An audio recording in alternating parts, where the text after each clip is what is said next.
Harsha sir. సుందరం master cinema ఇండస్ట్రీలో బాగా popular name sir. Prabhudev గారి ఫాదరు. సో ఈ టైటిల్ ఎందుకు పెట్టాల్సి వచ్చింది? అలాగే బ్యాచ్ 1930 నుంచి అది కొట్టేసి మళ్ళీ 2023 రావటానికి. సో సుందరం మాస్టర్ టైటిల్ మీరు అన్నట్టు మన ఇండస్ట్రీలోనే చాలా లెజెండరీ క్యారెక్టర్స్ కూడా ఉన్నాయండి. సుందరం అనే పేరు మీద, సుందర్ అనే పేరు మీద.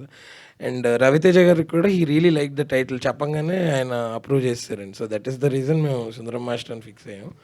అండ్ మీరు అడిగారు చూడండి, అదే రీజన్ కావాలని మీరు అక్కడ స్ట్రాంగ్ రీజన్ ఉంది దానికంటే. And it holds the almost the crux of the film. అది మేము ఎందుకు అది చేసాం అనేదానికి. So I can't reveal more about that నో. ఓకే, తర్వాత చిరంజీవి గారు ఇచ్చిన ట్రైలర్ చూసిన తర్వాత ట్రైలర్ మేడ్ క్యారెక్టర్ అన్నారు. సో దాని అంత ఆయన అన్న ఫీలింగ్లో నిజంగా ఆయన ఇందాక అన్నట్టు చాలా ఎమోషనల్గా అయ్యారు కదా. సో ఆయన బ్లెస్సింగ్ తీసుకుని ఆయన చేసిన సజెషన్స్ ఏంటి?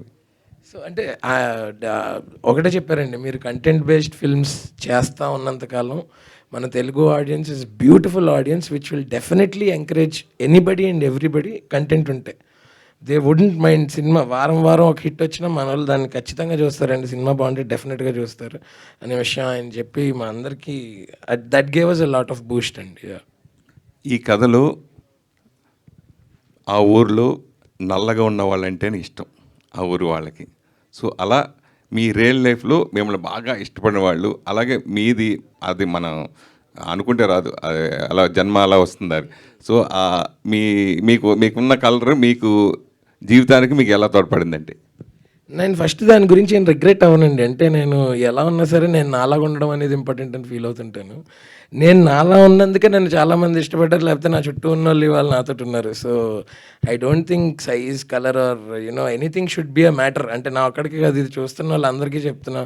People who are inferior and people who are fighting their own battles without telling anybody that దేని గురించి అయినా ఇన్ఫీరియారిటీ అవ్వచ్చు, అది అకాడమిక్స్ అవ్వచ్చు, ఫిజికల్ అపియరెన్స్ గురించి అవ్వచ్చు, సాల్వ్ చేయలేదంటూ ఏ ప్రాబ్లము లేదు. అంతా మనం జస్ట్ మొన్న కూడా చెప్పాను, కూర్చుని రిలాక్స్ అయ్యి ఆలోచిస్తే దేనికన్నా సొల్యూషన్ ఉంటుంది.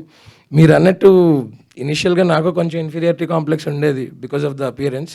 బట్ ఐ థింక్ నా ఒక్కడికే తెలుసు నేను ఎన్ని వార్స్ చేశానో ఎవరికి తెలియకుండా. అండ్ అవన్నీ ఓవర్కమ్ అయ్యి నేను ఫస్ట్ ఒక యూట్యూబర్లో వచ్చి, తర్వాత ఒక క్యారెక్టర్ ఆర్టిస్ట్ అయ్యి, కమెడియన్ అయ్యి, ఇవాళ ఒక లీడ్ కింద వస్తున్నాను. ఇంత యాంటిసిపేషన్ ఉంది అంటే ఐ థింక్ అదంతా మన వాళ్ళు ఇచ్చిన ఎనర్జీయే. సో ఐ విల్ డెఫినెట్లీ నేను చేయగలిగేది అంటే నేను చేసే పనులేంటి, నేను చేయగలిగే సినిమాల ద్వారా అది వాళ్ళకి తిరిగిస్తాను.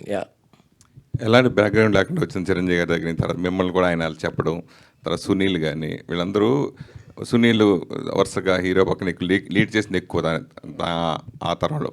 సో తర్వాత ఇప్పుడు మీరు చేస్తున్నారు, తను మళ్ళీ హీరోగా చేసి మళ్ళీ బ్యాక్ అయిపోయి మళ్ళీ ఆయన 6 ప్యాక్ కూడా చేసుకున్నాడు. సో మీకు ఇలాంటి లీడ్ క్యారెక్టర్ వస్తే కంటిన్యూ చేస్తానని కూడా అంటున్నారు. సో భవిష్యత్తులో మిమ్మల్ని కూడా 6 ప్యాక్ లాగా తయారు చేసి చూడాల్సి వస్తుందా? నేను అందుకనే అన్నాను సార్, నేనే చెప్పగలిగేవి చెప్తాను కథలు. నేను ఇలా ఉండే చెప్పాను. నేను ఈ క్యారెక్టర్ కోసం నేనేం కష్టపడలా, ఇంకా పుష్టి పడ్డాను. సో నేను అలాగే ఉంటాను. I'm happy with I always want to stay active అండి. అది 6 ప్యాక్ 8 ప్యాక్ ఫ్యామిలీ ప్యాకా కాదు. సో మనం ఫస్ట్ యాక్టివ్గా ఉండి హ్యాపీగా ఉన్నాం అనుకోండి, ఎవ్రీథింగ్ ఈజ్ సెట్.